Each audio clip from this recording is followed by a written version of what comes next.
Sobre finales de mayo se reglamentó una ley vigente desde 2011 que marca la obligatoriedad de atención por parte del Estado a personas que se encuentren en la intemperie y que presenten riesgo de muerte, según palabras del ministro de Desarrollo Social, Martín Lema.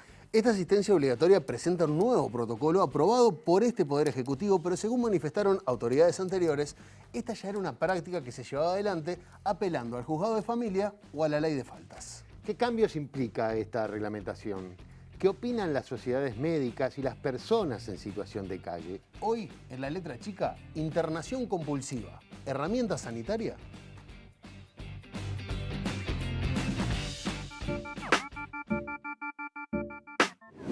Se hizo un censo en julio, el MIDES hizo un censo en julio del 2020 y dio más o menos que unas 4.000 personas están en situación de calle y unas 885 viven a la intemperie. Del 2019 al 2020 hubo un incremento del 25% de personas viviendo en la calle. Si vamos a los perfiles de las personas que están en situación de calle, la mayoría son hombres, 9 de cada 10 son hombres. De esos 9 de cada 10, la mayoría tienen 39 años y a los 28 años fue la primera vez que quedaron en la calle.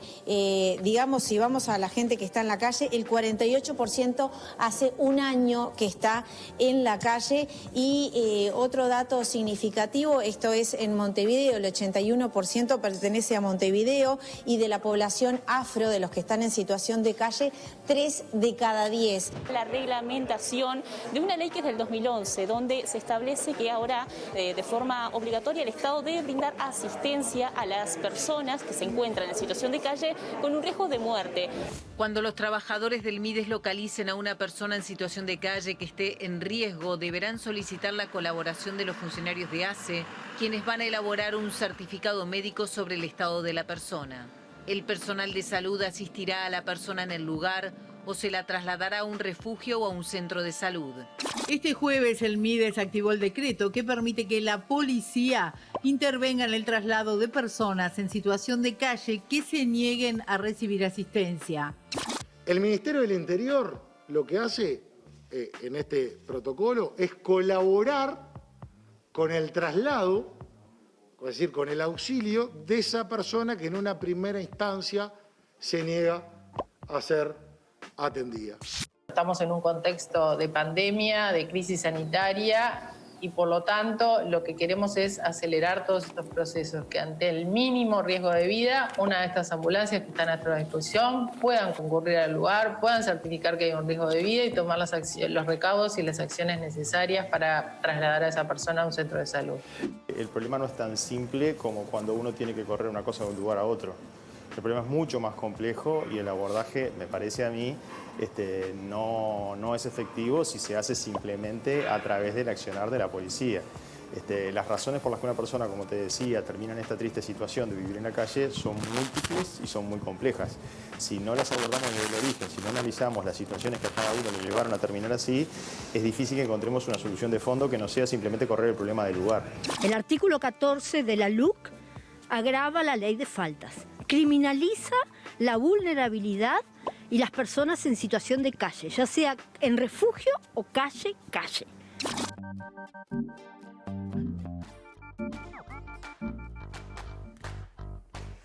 Buenas noches, bienvenidos a una nueva propuesta de la letra chica. Buenos días, buenas noches, Diego. Buenos días, me decís, Ricardo. Ya hasta ahora. A esta altura ya.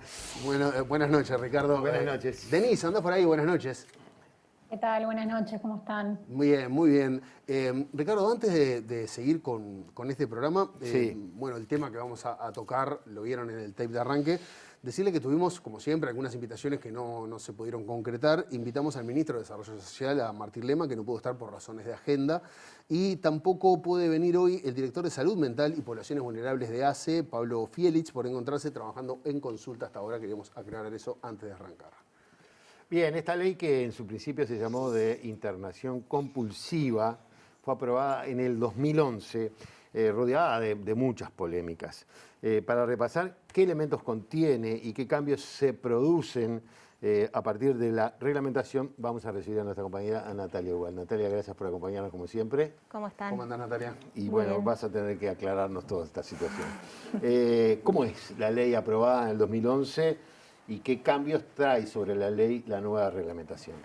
Bueno, la ley aprobada en 2011 fue en un contexto también de mucha discusión porque habían sucedido una serie de muertes de personas en situación de calle y se terminó aprobando esta norma que en general tuvo un apoyo de todos los partidos políticos y tuvo casi todos los votos en Cámara.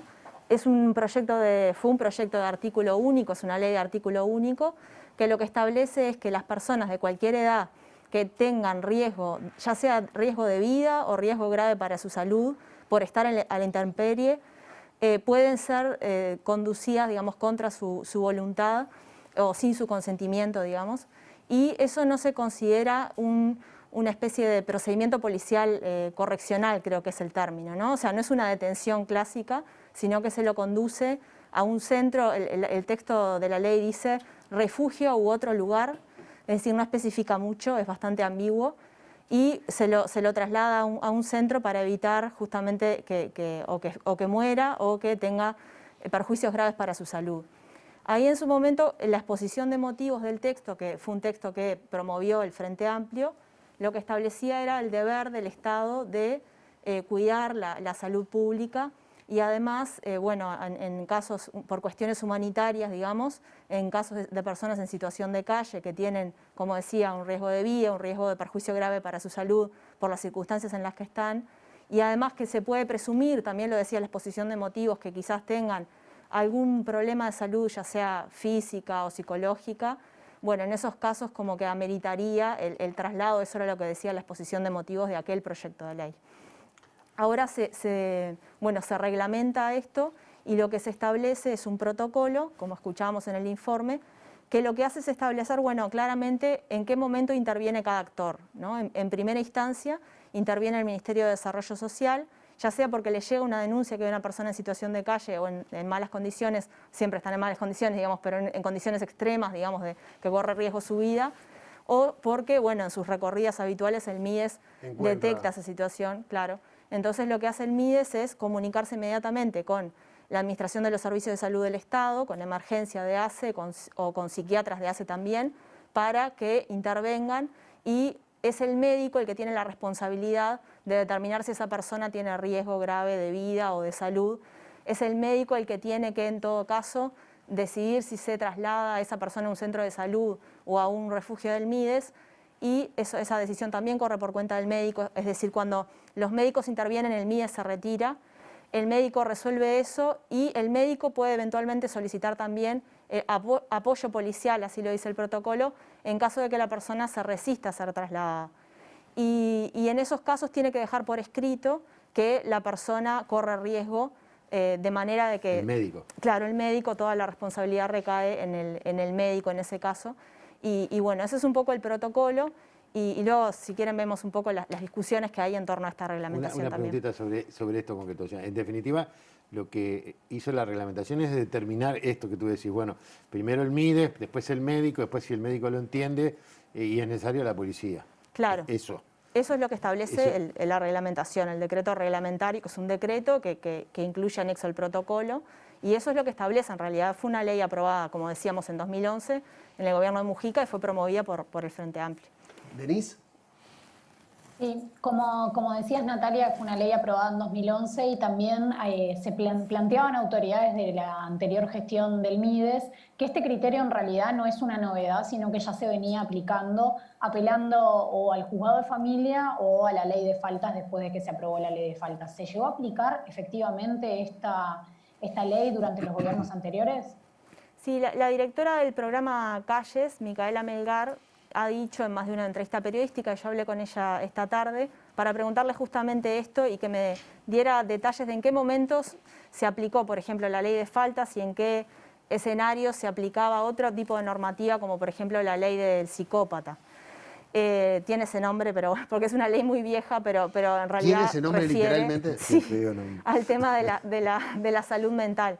Pero bueno, Micaela Melgar me decía que en los años en que ella estuvo como directora del programa Calles, 2018-2019, en realidad diariamente se aplicaba la ley de faltas, es decir, había recorridas diarias de la policía con la Intendencia de Montevideo por los espacios públicos, conduciendo de manera, digamos, sin consentimiento a las personas a puerta de entrada de faltas, que se llamaba el MIDES. Y bueno, se los conducía ahí y en realidad en el marco, todo esto en el marco de la ley de faltas, que establece, recordemos, una falta que es ocupación indebida de los espacios públicos. Eso también fue aprobado durante los gobiernos del Frente Amplio y cuando se trasladaba a estas personas a puerta de entrada del MIDES, lo que se hacía era tener una entrevista con ellas, porque ese artículo de la ley de faltas establece que hay que darle una alternativa a esa persona, algo así como una alternativa a esa situación, dice textualmente. Claro, lo que pasa es que si no es sacarlo de la calle, privarlo de las pocas cosas que tiene, ¿y dónde va? Bueno, ahí llegaban, ¿cuál es la problemática? Que llegaban a puerta de entrada de faltas, se les hacía una entrevista, se les permitía ducharse si querían, y después se los derivaba a un refugio del MIDES.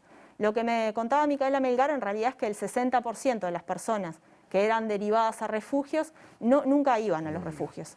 Es decir, llegaban hasta puerta de entrada y después no iban. Y lo que ella decía es que también estos mecanismos, por más que obviamente tienen una razón humanitaria y evidentemente es mucho mejor que esto antes de que una persona se muera de frío en la calle, sin embargo, terminan siendo poco efectivos, digamos, en definitiva, opinaba ella, porque bueno, en el caso del traslado por ley de faltas pasaba eso, y después Ellos tenían que ir por sus propios medios. Al refugio. Al refugio. Al refugio, sí, supongo yo que eso no se lo pregunté, pero supongo yo que por sus propios medios. Quizás los trasladaban, eso no lo desconozco, habría que preguntarle a ella. Pero bueno, ahí ese era un mecanismo, digamos, ¿no? de traslado. Pero en realidad era un mecanismo que era la policía, la Intendencia de Montevideo, que derivaba al MIDES. Otra opción, otra posibilidad era que si los equipos del MIDES estaban recorriendo y encontraban una persona en una situación con riesgo de vida o riesgo de salud grave, ya se hacía, digamos, el traslado compulsivo al amparo de otras normativas. Por ejemplo, como decía, la ley del psicópata. Y ahí lo que hacía el MIDES era comunicarse con ACE, un psiquiatra de alguna manera certificaba esa situación, se le daba cuenta también a la justicia, era un procedimiento como capaz que un poco más garantista que este, en el sentido de, bueno, para las personas que no quieren ser trasladadas. Y bueno, y finalmente se derivaba a esa persona a un centro de salud o a un refugio del MIDES. Y en ese caso, por ejemplo, ella decía que en los 2 años que ella estuvo al frente del programa Calle se aplicó 4 o 5 veces ese tipo de traslados, ¿no? Es decir, que esto ya se aplicaba, ya se hacía, digamos, pero lo cierto es que la ley de 2011 no había sido reglamentada y, por lo que me decía Micaela Melgar, en realidad no se ha aplicado todavía, ¿no? Se aplicó la primera vez la semana pasada. Ahí va, esa era una de las preguntas. ¿Se llegó a aplicar después de la reglamentación? Sí, se aplicó la semana pasada, que fue como el primer caso que se destacó bastante en los medios. El ministro de Desarrollo Social se refirió a ese caso, que era una mujer de 57 años, que era diabética y era insulino dependiente, y ella también, bueno, presentaba como riesgo de vida importante y un médico certificó eso. No fue necesario trasladarla, digamos, compulsivamente, o sea, que la policía la llevara, porque se conversó con ella y finalmente accedió a ser trasladada, ¿no? Con apoyo policial, pero no llegaron a, digamos, no hubo ningún tipo de situación de violencia en realidad. La trasladaron, bueno, más que la violencia que ella vive todos los días de su vida, digamos, pero en ese momento no hubo una situación de violencia y bueno, se llegó a trasladarla al Hospital Maciel finalmente sin que sucediera ningún tipo de conflicto, digamos, se conversó con ella y se trasladó. Así que sí se aplicó una vez, ¿no? En definitiva, para ver si logro entenderlo bien, acá lo que estamos hablando es de que esto se aplicaba utilizando leyes que no estaban específicamente destinadas a esta situación, ¿no? Bueno, la ley de faltas por la ocupación de un espacio o la ley del psicópata. Ahora lo que hay es una reglamentación que queda en manos de un médico la determinación, pura y exclusivamente, por lo que tú me decías. Claro, lo propio de esta reglamentación, que quizás no estaba en la ley, es que es el médico tiene toda la responsabilidad. Claro. La ley ya decía que el médico era el encargado de alguna manera de certificar que la persona tenía riesgo de vida o tenía riesgo de salud grave. Pero el protocolo lo deja como más claramente establecido, que es la responsabilidad última recae en el médico. Y si esa persona no quiere ser trasladada, ¿qué pasa? Bueno, ahí es un poco ese debate de qué sucedería, ¿no? Porque, claro, por porque ejemplo... no ha pasado. Claro, pero por ejemplo, Diego Camaños, un jurista que le dio una entrevista hace poco a Brecha, y él decía que es problemático y habría que establecer claramente, por ejemplo, en un protocolo para la policía, qué hace la policía en caso de que una persona en esa situación se resista a ser trasladada. ¿Hasta dónde ir? Porque, por ejemplo, ahora con la ley de urgente consideración hay algunos delitos como, y antes también existía el desacato, ¿no? Pero como la resistencia al arresto o el agravio a la autoridad policial, claro. Ese sí no existía antes, el agravio a la autoridad policial es un delito muy amplio, podés, diciéndole cualquier cosa a un policía se puede considerar que estás incurriendo en agravio a la autoridad policial. Que seguramente ante una situación de traslado bajo tu voluntad los vas a insultar. Seguramente. O sea, esa va a estar seguro. Sí, y además Totalmente. hay denuncias, por ejemplo, en el año pasado hubo denuncias en puerta de entrada del MIDES de que los funcionarios policiales de alguna manera hostigaban a las personas en situación de calle. Y bueno, esas situaciones se dan y digamos, para lo que decía Camaño es, bueno, hay que establecer en un protocolo claramente que no se puede culpabilizar a una persona o tipificarle o digamos, denunciarla por agravio a la autoridad policial o resistencia al arresto, estando en esa situación, porque él decía que es una forma de criminalizar la pobreza y proponía además establecer en el protocolo claramente las formas de comunicación, ¿no? Si una persona se resiste, bueno, el funcionario policial tiene que informar a alguna instancia, ¿no? Ya sea a la Fiscalía, a la Justicia, a la Institución de Derechos Humanos, algo que quede, en algún lado quede constancia de ese proceder, ¿no? Y también establecer, bueno, qué hace el funcionario policial que no sea en que el esos policía simplemente se la lleva, sino que a partir de que el médico le da la indicación, tenga una instancia para tratar de no forzar la situación. Un poco es eso sería lo que se plantearía. Bien, Claro. pero ahí estamos en un paso previo, ¿no? O sea, la persona está en la calle, el médico dice que sí, que hay que trasladarlo, viene la policía, la persona no se quiere ir. Supongamos que la policía logra llevarlo hacia un refugio. A su vez que va a estar ahí contra su voluntad. Claro. O si va a un hospital, él va a tener que estar ahí custodiado para que no se escape. O sea, ¿cuál sería el mecanismo posterior al traslado? No dice nada de eso el protocolo. Lo que decía, por ejemplo, Micaela Melgar cuando hablaba con ella hoy, es que, bueno, puede ser que una persona ponga un pie en el refugio y se dé media vuelta y salga, ¿no? No sabemos qué pasa porque no está establecido en realidad. Si uno lee todo el protocolo, no está establecido qué pasa cuando... Porque tampoco podés tenerla ad eternum contra su voluntad en un refugio, ¿no? Aparentemente lo que es compulsivo es el traslado, no estás detenido, que eso es otra cosa que también creo que lo dije, pero la persona no está detenida, ¿no? Entonces es el traslado el que es compulsivo. Después, si la persona, al otro día Diego se quiere ir y volver a la calle y la otra noche está en la calle y bueno, está. Claro, pero si la razón de ser de esta reglamentación es evitar la muerte de una persona o que su salud se agrave, supongo yo que el hecho de sacarla, retirarla de la calle es hasta que esté mejor de salud o hasta que su salud no corra peligro. O sea, o es simplemente sacarlo de la calle en ese momento. Por lo menos en el decreto que está público, quizás haya algunos, vieron que a veces hay protocolos internos o otro tipo de protocolos que no conozco y no conocemos porque no están públicos, que quizás establezcan todas estas cuestiones que estás preguntando, si, bueno, qué pasa, hasta cuándo se la tiene contra su voluntad.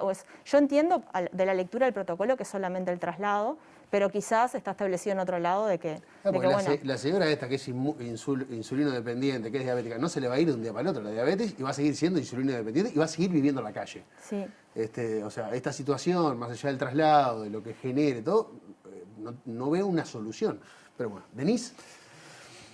Sí, bueno, es una ley y una reglamentación también que genera mucha polémica. Lo generó en 2011 cuando se aprobó y lo genera ahora cuando se reglamenta. Hay quienes hablan de internación compulsiva y hay quienes hablan de una asistencia sanitaria ante instancias graves o riesgo de muerte, como veníamos diciendo. Natalia, ¿qué puntos se pusieron en discusión en 2011 y qué puntos se ponen en discusión ahora? Porque estamos discutiendo bastante sobre lo ejecutivo, por decirlo de alguna manera, o el protocolo, pero ¿cuáles son los puntos que generan discordia a nivel de opinión pública? Bueno, uno de los puntos centrales es esto del derecho, ¿no? El derecho, si es que existe un derecho a vivir en la calle y el tema de la privación de libertad, aunque sea temporal, ¿no? Eso generó mucha discusión. Ese es un plano de discusión como quizás más teórico, que los defensores de esta ley lo que dicen es, bueno, en realidad no es que no hay un derecho, y creo que lo han dicho las autoridades de gobierno también actuales, no hay un derecho a vivir en la calle, el Estado tiene la obligación de garantizar la salud, la integridad física de las personas y en ese sentido no puede dejar que la gente se muera de frío en la calle y en ese sentido estaría habilitado a hacer este tipo de traslados, dicen los defensores de esta ley. Y los críticos de esta ley lo que dicen es, bueno, en realidad no es un derecho, digamos, no es un derecho equiparable a otros derechos, pero digo, es potestad de la persona resolver si quiere quedarse ahí, nadie la puede trasladar contra su voluntad, ¿no? Ese es un plano como de discusión. Después Perdona, ¿eso es un plano en la reglamentación o ya viene de la época de la ley? No, ya de la época de la ley, que en realidad tuvo muy pocos votos en contra, como decía. Creo que hubo un diputado del Partido Nacional que votó en contra, no me acuerdo qué más. Pero después pero hubo mucha discusión interna en el Frente Amplio también sobre la norma, a pesar de que la promovió el Frente Amplio. Y después ahí está otro plano de discusión que es la efectividad de este tipo de disposiciones, que era un poco lo que estábamos comentando, ¿no? Hasta qué punto es efectivo y hasta qué punto garantiza lo que quiere garantizar. Ese es otro plano de discusión. Claro, lo que pasa es que hasta ahora lo que nosotros vemos o lo que se ha dado en la discusión pública es un poco lo que decía Sereta en el tape, es mover una cosa de un lugar a otro. O sea, pero por lo menos hasta ahora no se ha hecho público la solución al problema. O sea, la solución al problema es sacarlo de la calle ese día en particular y generar todo este movimiento de gente para sacar a una persona que puede volver a los 5 minutos a la calle. O sea, eso es lo que faltaría, digamos, de alguna manera, ver cuál es la solución que se le brinda a esa persona. Sí, igual no creo que nadie, para ser, digamos, honestos, no creo que nadie que esté promoviendo esta solución esté pensando que con esto resuelve el problema de las personas en situación de calle o del riesgo de vida. No creo que nadie piense eso. Me parece que es una forma, digamos, de decir, bueno, estamos haciendo algo, no permanecemos, digamos, de brazos cruzados frente a una situación. Creo que va más por ese lado, aunque quizás, como decíamos, hasta qué punto es efectivo, porque después esa situación, nada, vuelve a ser como era antes, hasta qué punto es efectivo o sostenible también en el tiempo, ¿no? Porque cuánto vas a estar trasladando todos los días a las personas y después les vuelven a la calle, ¿no? En realidad habría que ver un poco cómo se está dando la dinámica ahora a partir de que se comienza, de que tenemos la reglamentación y estaría bueno ver cómo está funcionando, ¿no? Pero ese, bueno, es un plano de discusión el de la efectividad y después otro plano de discusión es, bueno, qué consecuencias puede generar con toda esta cuestión de como mencionábamos recién, de la actuación policial, ¿no? Y cuáles son los límites y cuáles son los conflictos que antes existían ya entre la policía y las personas en situación de calle y cómo esto puede llegar eventualmente a agravarlos, porque en ese momento el protocolo es muy claro en que cuando llegan los médicos, el personal del MIDES se retira. Es decir, ahí va a quedar los médicos, hipotéticamente no, ahí va con la policía. Entonces, eso también, en general a veces los técnicos del MIDES ofician como mediadores, ¿no? Cuando hay conflictos entre la policía y las personas en situación de calle. Y si el protocolo establece que, bueno, que se retiran, habría que ver eso cómo funciona también, ¿no? Y qué consecuencias tiene. Sí, sobre lo que tú decís, Diego, también es cierto que uno puede decir son situaciones de emergencia, que quizás son puntuales. Y bueno, vamos a resolver el problema de esta noche porque es una noche de 5 grados, 4 grados, 3 grados y la persona se puede morir. No es la solución definitiva, como planteas vos. No, está bien, pero fíjate, hoy la noticia hace un ratito fue que hoy empieza una ola polar que va a durar 3 días. Seguramente todavía no empezó el invierno, seguramente tengamos estas inclemencias climáticas, sobre todo de frío, que es lo que más afecta a las personas en situación de calle. En el invierno tengamos varias de estas. Pero la primera mujer que actuó bajo esta reglamentación no tuvo nada que ver con el frío. Era una persona que tenía una comorbilidad, que estar en la calle obviamente que no... Pero debe haber muchísimas personas que están en situación de calle que tienen enfermedades que no están siendo tratadas, que la vida corre riesgo por el simple hecho de tener que dormir en la calle. Eso es riesgo de vida. O sea, de base, todos los que duermen en la calle corren riesgo de vida. Entonces hay que ver cómo se definen los límites. Se arrancó con este protocolo que tampoco está claro. Pero bueno, Natalia. Me quedé pensando cómo se relaciona esto con la libertad responsable. Bueno, eso. No, digo porque... Me excede. No, porque en definitiva, bueno, es toda una serie de protocolos para obligar a las personas, para cuidarlas, y por otro lado hay una serie de situaciones en las cuales nos dicen que nos cuidemos, ¿no? Bueno, pero... Seamos responsables con nuestra libertad, pero por otro lado... Natalia, muchas gracias. Porque ya la estamos entregando a Natalia. Pero, Ricardo, muchísimas gracias, Natalia. Yo te decía que se viene una ola de frío y que muchos de nosotros pensamos, ¿cómo alguien que está durmiendo en la calle y con el frío que hace no va a un refugio. Esa es la lógica que puede usar cualquier persona que nos esté mirando. Bueno, hay una gran cuota de problemas de salud mental en muchísimas de las personas que viven en la calle. Por eso, en el bloque que viene vamos a hablar con Sandra Romano, que es grado 5 de la Cátedra de Psiquiatría de la Facultad de Medicina de UDELAR, que seguramente nos va a ayudar a entender un poco más este fenómeno. Ya venimos.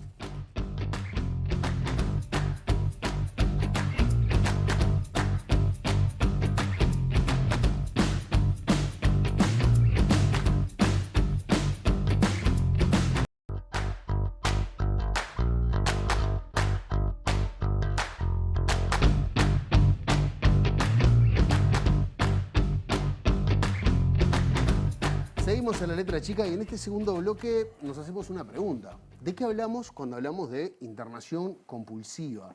Para los usuarios, ¿tiene incidencia a largo plazo o es una situación para una solución, para una situación extremadamente puntual? Bueno, para conversar sobre alguna de estas cosas vamos a recibir a Sandra Romano. Sandra es grado 5 de la Cátedra de Psiquiatría de la Facultad de Medicina de UDELAR. Sandra, buenas noches. Sandra, ¿me escuchás? Sí, hola, sí te escucho. Ahí está. Buenas noches, Sandra, bienvenida. Buenas noches, ¿qué tal? Sandra, vamos a arrancar por el principio, si te parece. ¿Y qué es este Dale. recurso de la, y entre comillas acá, internación compulsiva? Sí. Capaz que en parte acá hay que, esto decimos, aclarar algunos términos, ¿no? Ustedes hoy hablaban, Natalia habló de la ley de psicópata. La ley de psicópata fue la ley que reguló la atención de la salud mental hasta el año 2017, en que se vota la ley de salud mental y que deroga la ley de atención anterior. A partir del año 2017, el término que empleamos en general es el de hospitalización involuntaria, y la ley determina muy claramente cuáles son aquellas situaciones en las que estaría indicada la hospitalización involuntaria, así como la internación judicial, que es otra forma de internación cuando la persona no quiere, de hospitalización, ¿no? A mí me parece importante en este tema, el tema de las personas en situación de calle es un tema muy complejo, de gran preocupación social y de gran preocupación desde las diferentes disciplinas que trabajan en la atención de esta población. Y me parece que hay una de las cosas que vale la pena aclarar, y es que cuando se piensa en cómo abordar el problema, a veces se entrecruzan dos cosas que no son lo mismo, ¿no? Cómo solucionar que la persona esté en la calle con cómo brindarle la atención de la salud que requiere. No es igual atender la salud a hospitalizar. No necesariamente todas las personas que están en situación de calle requieren ser hospitalizadas. La hospitalización es una medida particular para situaciones que están bastante bien establecidas. Entonces me parece que esto es una de las primeras cosas que sería importante poder discriminar, ¿no? Dar atención a esta población requiere responder a necesidades diferentes que tienen. Una puede ser la atención de la salud, pero no es la única. Otra cosa que me parecía importante traer o mencionar, en el año 2011, cuando se vota esta ley, que fue sumamente discutida, en realidad una de las cosas que se planteaba justamente es que no había necesidad de crear una nueva figura de internación compulsiva, porque en realidad existían figuras legales que ya lo permitirían en caso de que fuera necesario. Pero lo otro que me parecía importante recordar es que sí se inició una especie de instrumentación de esta ley con equipos móviles que recorrían la calle en equipos articulados entre MIDES y salud. Y una de las cosas que se vio es que la mayor parte de la población, cuando era abordada y se establecía un diálogo al respecto, los traslados contra voluntad no eran la situación más frecuente. En general pasaba lo que ustedes mencionaban que pasó con esta señora que tenía cuando se le plantea, o sea, se establece un diálogo, se requiere de necesidades y se plantea una posible respuesta, en general hay otro tipo de vías para llevar adelante un camino posible, ¿no? O sea, el tema de poder saber qué necesita la persona, qué elegiría y en qué condiciones puede elegir. ¿Denise? Sí, hacías la diferencia entre lo que establece para las patologías de salud mental y en particular las situaciones de calle. preguntarte dos cosas. Por un lado, ¿en qué situaciones de calle o en caso de qué emergentes parecería ser indicado la aplicación de esta medida? Eso por un lado. Y por el otro, preguntarte si bien estamos haciendo como mucho énfasis en los problemas de salud mental a la hora de pensar cómo es enfrentarse a tener que terminar con un apoyo compulsivo al traslado. ¿Se le está delegando a los médicos de ACE, al 105 básicamente, que va a ser quien va a dar esa primera respuesta, una responsabilidad que de alguna manera excede a su rol, y más aún pensando que los equipos del MIDES se retirarían al momento que llegase el sistema de salud y por ende quedaría una problemática social multifactorial asociada de alguna manera a los médicos del 105 y a las y los policías que den la respuesta policial en el momento? Yo creo que sí, que lo que decís es de esa forma, ¿no? Digo, o sea, en realidad, los datos que ustedes mismos dieron del censo del año pasado, anda más o menos en un tercio las personas que refieren tener antecedentes de algún tipo de problema de salud mental. No todos los problemas de salud mental, además, implican un corte con la realidad o una pérdida de la capacidad de elegir, ¿no? Muchas sí, pero no todas. Y no en todos los momentos, además. O sea que acá tenemos una primera situación a evaluar. Por eso yo decía que muchas veces, además, si se le ofrece a la persona, se indaga cuáles son sus necesidades y se le ofrecen alternativas, la persona puede elegir dentro de esto. Por otra parte, coincido en que esto no puede ser solo una responsabilidad que se delegue en los médicos, porque en realidad hay necesidad de otro tipo de respuestas, que no son solamente las que se pueden establecer desde el sector sanitario. Y entonces, me parece que la articulación de equipos que provengan, no sé cuál sería... Desconozco cuál fue el fundamento por el cual en la reglamentación se plantea que el equipo de MIDES se retire, porque la experiencia lo que marca es que en general el equipo, por ejemplo, lo que era el equipo móvil de MIDES que trabajaba con la situación de calle, tenía muy buena llegada con las personas en situación de calle. Digo, y a veces el conocimiento, la cercanía, ayuda mucho más que el intentar imponer algo más allá de la voluntad de la persona, ¿no? Pero me parece importante diferenciar esto que tiene que ver con responder a la atención de la salud, de lo que es la necesidad de otro tipo de respuestas, ¿no? O sea, la necesidad de una vivienda, la necesidad de un entorno digno, digo, o sea, que no pueden venir solo por el lado sanitario, ni mucho menos todavía por el lado de una internación contra voluntad para proveer de eso. Sandra, ¿cómo suelen reaccionar los pacientes psiquiátricos?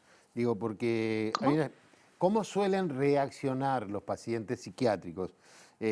¿No hay una especie de autoexclusión que también de repente dificulta ese proceso? Pero cuando uno dice pacientes psiquiátricos es una bolsa muy grande de situaciones muy, muy grandes. Digo, no hay un paciente psiquiátrico, hay un montón de personas diferentes, con situaciones diferentes, con condiciones de salud mental diferentes. Digo, o sea, hay momentos diferentes en la evolución, o sea, hay las patologías más graves en sus momentos más agudos, pueden implicar una pérdida con la realidad que altera la capacidad de decidir, pero estamos hablando de las situaciones de menor frecuencia, hablando además de un momento evolutivo. O sea, no podemos decir los pacientes psiquiátricos como una categoría que abarca a todas las personas que tienen problemas de salud mental. Bien, Sandra, pero al momento de arribar... Son muy diversas. Pero al momento de arribar un equipo técnico a enfrentarse a una situación de un paciente en situación de calle, ahí seguramente no hay una historia clínica, seguramente la persona ni siquiera tenga documento. ¿Existe el tiempo necesario como para evaluar a esa persona, para hacer un mínimo diagnóstico, para saber qué tipo de patología puede estar cursando esa persona? ¿Eso se puede hacer en la calle? No, a ver, lo primero es el tipo de acercamiento que haya que permita establecer un diálogo. Hay cosas que en inicio podrían, por lo menos, saber si la persona está o no con un trastorno de conciencia como para poder establecer un diálogo, y se acepta ser trasladado para evaluación a un centro de salud en caso de que en ese momento se considere necesario.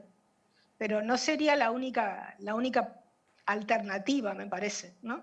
O sea, el cómo es fundamental.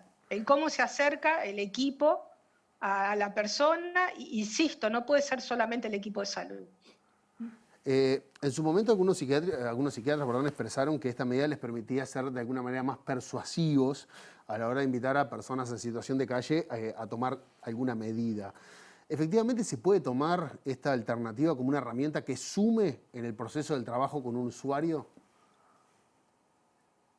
No entiendo, no entiendo mucho el argumento, porque en realidad, como yo le decía, si en algún momento se valorara como necesaria la hospitalización involuntaria, las herramientas ya estaban, y ya están, ¿no? Y no me parece que sea como medida de coacción.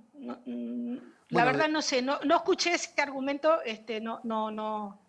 El tema es que ahora hay una reglamentación nueva que... Sí, eso lo escuché, eso sí escuché. Por eso, frente a la situación de tener que ser conducido por fuerzas policiales a un refugio o a una internación, eso seguramente a la persona lo va a poner en alerta y seguramente va a permitir un diálogo. O sea, nadie quiere que lo conduzca la policía contra tu voluntad hacia algún lugar. Es una herramienta que de forma previa puede poner de alerta a una persona que está en esta situación. Sí, o puede enojarla, o puede dificultar el vínculo. No sé si es una herramienta. Digo, realmente no. Me lo pregunto, no. Me deja la duda que pueda ser una herramienta, la verdad. Claro, lo que tú planteas es que lo más importante... En el sentido que lo están diciendo. No, te decía, lo que tú planteas es que lo más importante en esas circunstancias es el acercamiento. La forma en que se acerca a esa persona en situación de calle, la cual hay que de alguna manera ayudarla a poder ir a un refugio o tomar otra decisión. Pero... Evaluar la situación en un inicio y ofrecer alguna alternativa a las necesidades que se vean y solicitar, o sea, ver de llegar a un acuerdo. Lo otro que me parece fundamental es la continuidad después, ¿no? O sea, pues si estamos hablando de personas que necesitan atención de la salud, lo que tenemos que asegurar no es solamente ese primer contacto, sino cuáles son las estrategias que nos pueden permitir que esa persona tenga continuidad en los cuidados de su salud. Y eso es todo un desafío, digamos. Este problema no es nuevo, obviamente, es un problema de muchos años y de muchos lugares, no solamente de Uruguay o de Montevideo. Y el tema de la continuidad es clave en eso, ¿no? Digo, o sea, ¿qué tipo de estrategia? Los servicios están y tendrían acceso. ¿Por qué no acceden? Los obstáculos no son de la accesibilidad física. Hay otro tipo de obstáculos para la atención de la salud en esta población. En algún momento se había planteado la posibilidad de que así como hay un equipo móvil de MIDES, que sé que trabaja en calle, exista un equipo móvil de salud que también acompañe o ver de qué forma, digo, acompañe, no tiene necesariamente que ir todos juntos, ¿no? Pero sí que haya de alguna manera un conocimiento de las personas, porque en la medida que se inicia un contacto, se establece un conocimiento, el seguimiento después es mucho más sencillo. Uno de los dramas de pensar la continuidad de la atención de la salud de esta población es que no tienen una referencia clara, no tienen un equipo de salud de referencia. No concurren a los establecimientos, no concurren a los centros de salud y no tienen referentes desde el sector salud que sean quienes le brindan los cuidados que requieren, ¿no? Entonces, bueno, capaz que una estrategia, además de pensar la estrategia de solución inmediata con respecto al riesgo de vida o al riesgo grave de salud, también pensar cómo asegurar la continuidad posterior de la atención o que se mantenga, como ustedes decían también, ¿no? Lo sacan de la calle hoy, llevan al refugio y mañana salió de nuevo, está otra vez en la calle.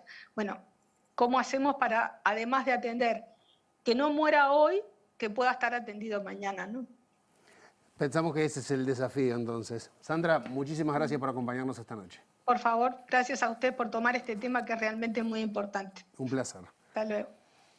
Ricardo, me quedó a mí una duda y no, porque no me quedó claro de si en el protocolo incluye la hospitalización, que fue lo que decía bueno, eso lo que tengo entendido es que lo define el médico. Que lo define el médico. Bueno, esa era una de las cargas de responsabilidad que venía con ese médico que termina enfrentándose a la persona en situación de calle. Nos falta una voz, Ricardo, y es la voz de las personas que están lamentablemente viviendo en la calle. Y eso va a ser en el último bloque de La Letra Chica. Ya venimos.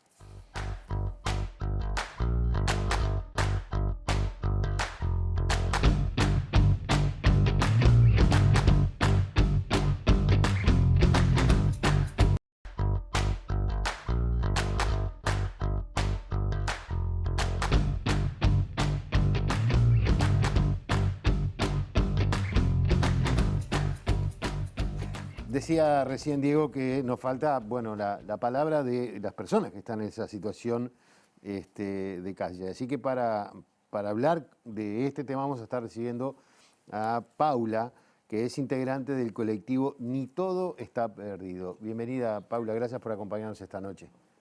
Buenas noches, gracias a ustedes por la invitación. Aunque ya han estado en algunas oportunidades anteriores, contanos para que el público sepa o la gente sepa qué es Ni Todo Está Perdido. Bien, nosotros somos un colectivo de gente en personas en situación de calle que nuclea en su gran mayoría a las personas que estamos en calle. Y bueno, estamos como en constante lucha, ¿no? En esto de los derechos y la vulneración que surge a raíz de toda la problemática que hay de situación de calle, ¿verdad? Toda la señalación y todos los conceptos que hay referidos a las personas que viven en calle. Así que nada, estamos como en constante lucha. Ya hace hoy por hoy 3 años que estamos como conformados como colectivo. Y bueno, nada, estamos como en constante trabajo. Denise. Sí, Paula, teniendo en cuenta que a veces la situación de calle puede implicar un riesgo de muerte o un riesgo grave para la salud, pero que también existen otros riesgos, como es estar expuestos a la violencia, por ejemplo, ¿cómo visualizan ustedes este tipo de herramientas que se manejan, que tienen una impronta importante de presencia policial, que muchas veces la presencia policial es una herramienta también de violencia? ¿Cómo ven desde Ni Todo Está Perdido este apoyo a esta propuesta o la reglamentación finalmente 10 años después a una ley que está aprobada hace muchísimo tiempo? Bien, NITEP en realidad siempre lo hemos dicho y lo seguimos sosteniendo, no estamos de acuerdo con esta nueva implementación, nunca la tuvimos y no lo vamos a estar, porque no toma en cuenta las particularidades de las personas que están en calle, ¿verdad? Es como se aplica una solución para todas las personas y en realidad no es aplicar solo una solución en sí para las personas, ¿no? Porque una solución sola no aplica, no nuclea a todas las personas que están en situación de calle, ¿verdad? Entonces, para nosotros es una total vulnerabilidad de derechos, considerando esto, ¿no? Porque se nos levanta y se nos lleva a un lugar que en realidad es como, ¿no? En esto de que no sabemos a dónde, porque en los medios de comunicación se nombran cosas, pero en realidad no sabemos cuáles son en los lugares, si esos lugares están afín para para que la persona esté, ¿no? En ese lugar. Entonces, nada, no estamos de acuerdo, NITEP no está para nada de acuerdo en esta nueva resolución que en sí ha salido en el 2011, pero se empezó como a implementar más ahora. Ahora, muchas veces a muchos de los que están mirando, o a nosotros mismos nos cuesta entender, y recién hablábamos con Sandra, y hablaba de que hay una discusión vieja y de fondo, lo decía Natalia Igual también, que es, por ejemplo, muchos políticos de todos los partidos plantearon que vivir en la calle no es un derecho. Pero, por otro lado, entra en juego el derecho a habitar un espacio público que lo tenemos todos. ¿Qué piensan ustedes como colectivo con respecto a esta discusión, que es una de las discusiones más de fondo que vienen? Sí, la frase es muy linda, ¿no? De hecho, nosotros tomamos un ejemplo desde Argentina, que ellos tienen como un lema que es: la calle no es un lugar para vivir ni para sobrevivir. Y esta frase que dice la calle no es un derecho para vivir, es muy lindo, ¿no? Pero la realidad es que, bueno, a ver, ¿qué soluciones se están dando? ¿No? Y no hablamos solo del Ministerio del Interior ni del Ministerio de Desarrollo Social, porque NITEP siempre consideró que esto abarca a la sociedad toda. Eso siempre lo quisimos remarcar, que no es solo una solución que tiene que darse desde un ministerio.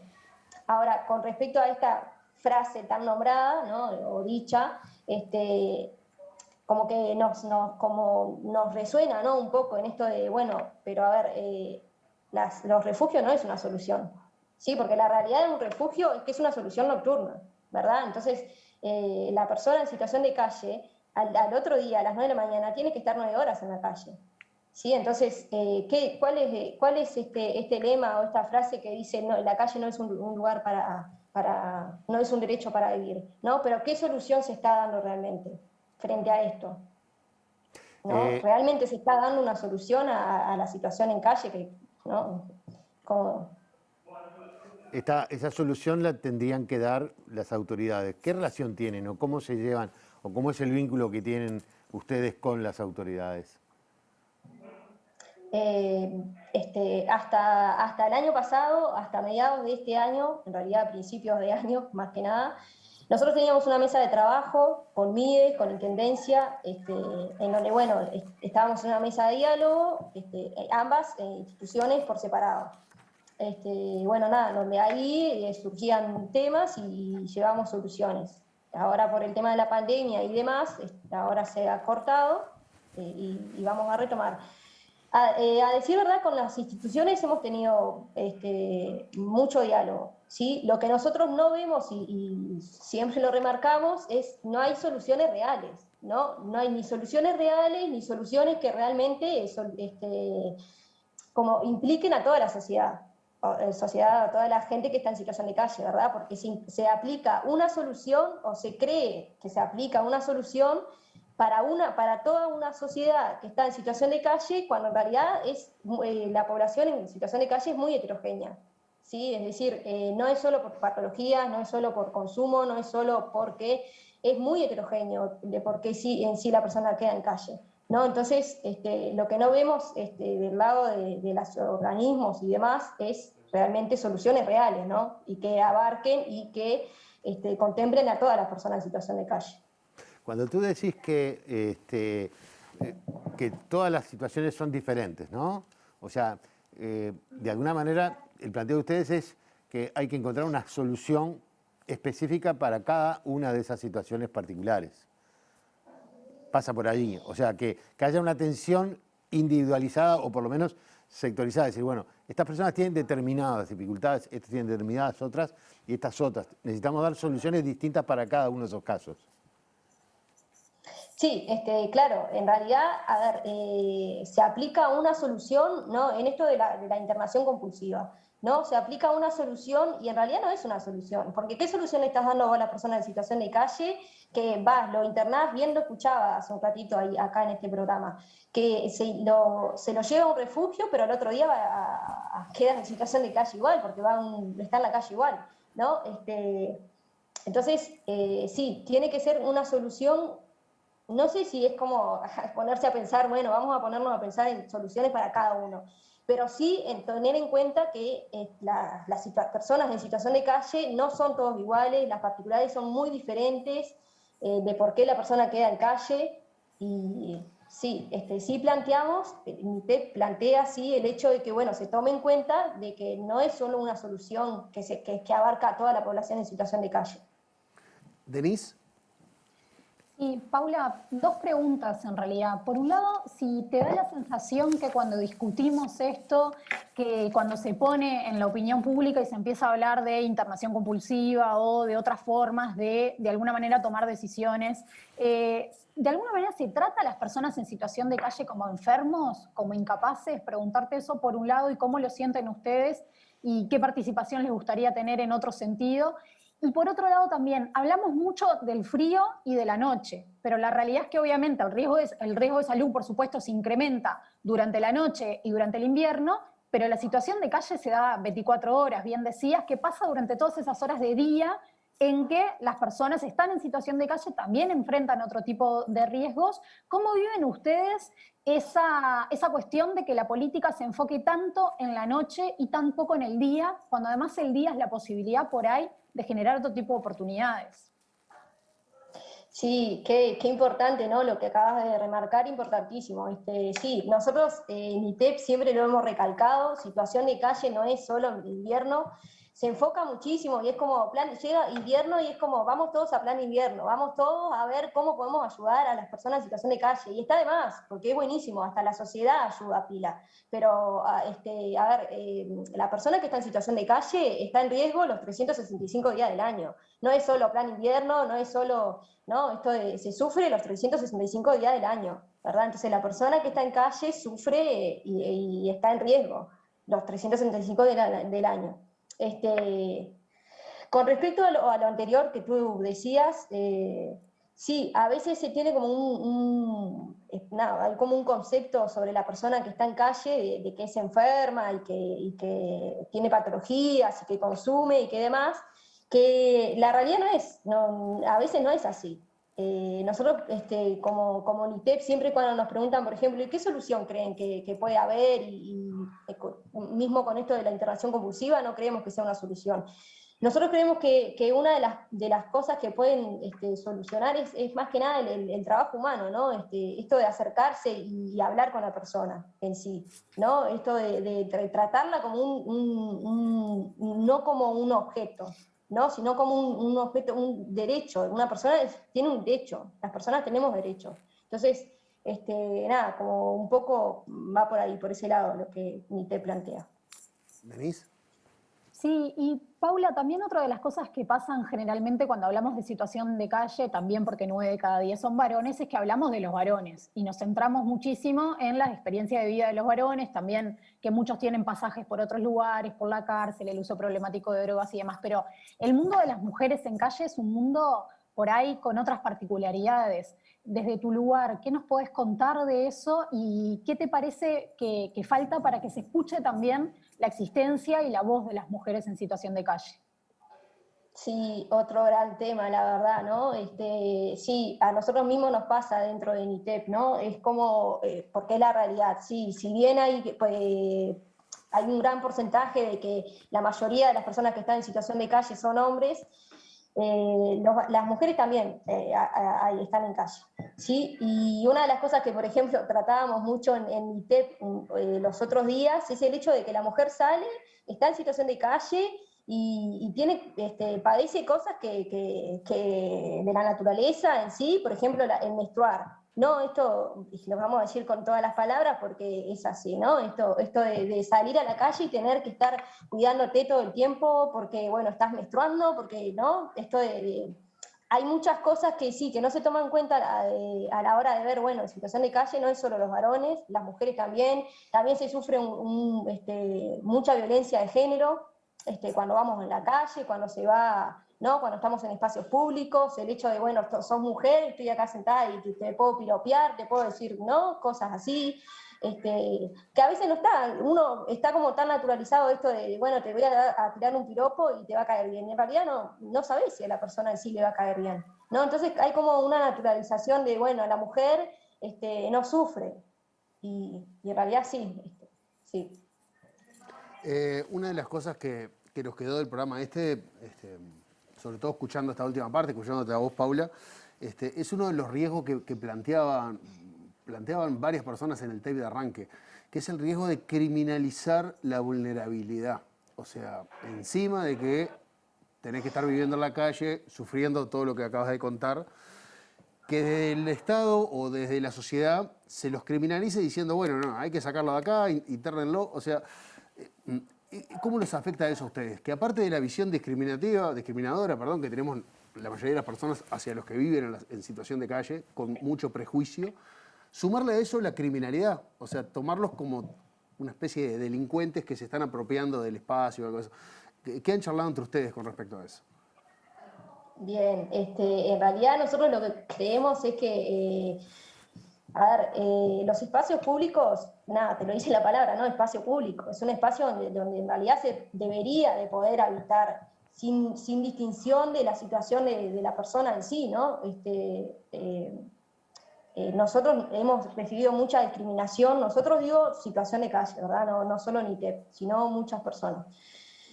Mucha discriminación a la hora de estar en un espacio público, ¿no? En esto de ser vallado. Bueno, hace 2 años atrás pasó una situación en el Banco República, donde, bueno, se valló con conos el Banco República porque había gente durmiendo ahí y habían 2 colectivos que ensayaban ahí y no se podía ensayar ahí, todo un dilema hubo, ¿no? Entonces, nada, es como nos quitan otro derecho más, ¿no? Esto de poder habitar un lugar, que es una de las cosas que nosotros también decimos, es uno de los lemas que hemos como implementado nosotros mismos, ¿no? Esto de poder habitar un espacio, que es un espacio público, ¿no? Es como, y a veces cuando escuchamos a mucha gente o que no sé si será porque está desinformada o porque, bueno, en realidad no apoya a las personas que están en situación de calle o no tiene como... hay mucha discriminación, ¿no? Con respecto a esto de situación de calle, ¿no? Porque si estás en calle no podés estar ahí en el espacio público. Si estás en calle no podés estar en la vereda de mi casa.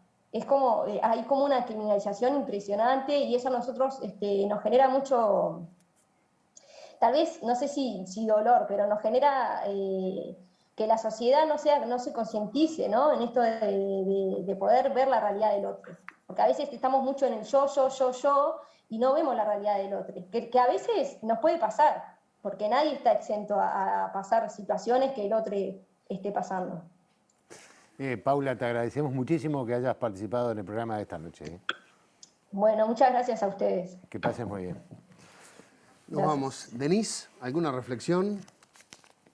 Sí, creo que este tema y tantos otros hay que poder debatirlos más allá de la cáscara. Por ahí, desde la cáscara todos tenemos una postura, todos pensamos algo, pero hay que estar en la piel de los que están viviéndolo y por eso es necesario su testimonio. Y también hay que estar en la piel y hay que escuchar a las y los técnicos que están en el día a día y también a las personas que hace muchísimos años que trabajan en eso, y por eso ojalá que las propuestas que se están reglamentando sean de la manera más democrática, con más garantías, y que puedan pensar en esta solución a corto plazo que es el plan invierno, pero que de alguna manera también hay una deuda pendiente de hace décadas, que no es nueva, que son las personas en situación de calle, y es las pocas condiciones que hay para dar discusiones políticas superando la cáscara. Creo que eso es el aporte que tenemos que proponernos hacer. Ojalá algo haya aportado el programa, creo que se aportaron 3 visiones, falta muchísimo, muchísimo más. Y falta también poder dar esta discusión para adelante y poder poner los ojos en la implementación de esto, no negarnos a priori a las propuestas, pero monitorearlas, buscar las garantías y tener la capacidad de proponer alternativas si esto falle y para adelante también. Yo estoy de acuerdo. Creo que es extremadamente difícil ponernos en los zapatos de alguien que ha pasado lo que ha pasado Paula, por ejemplo, o la enorme cantidad de personas que están viendo en la calle. Pero creo que hay una realidad que es que lamentablemente a muchos no les molesta que haya personas en situación de calle, les molesta verlos. Y muchas veces se confunden estas soluciones de trasladar gente, moverlos, ocultarlos, vallar espacios públicos, no permitirles que tengan acceso, pensando que así va a desaparecer el problema. Bueno, les tengo una noticia.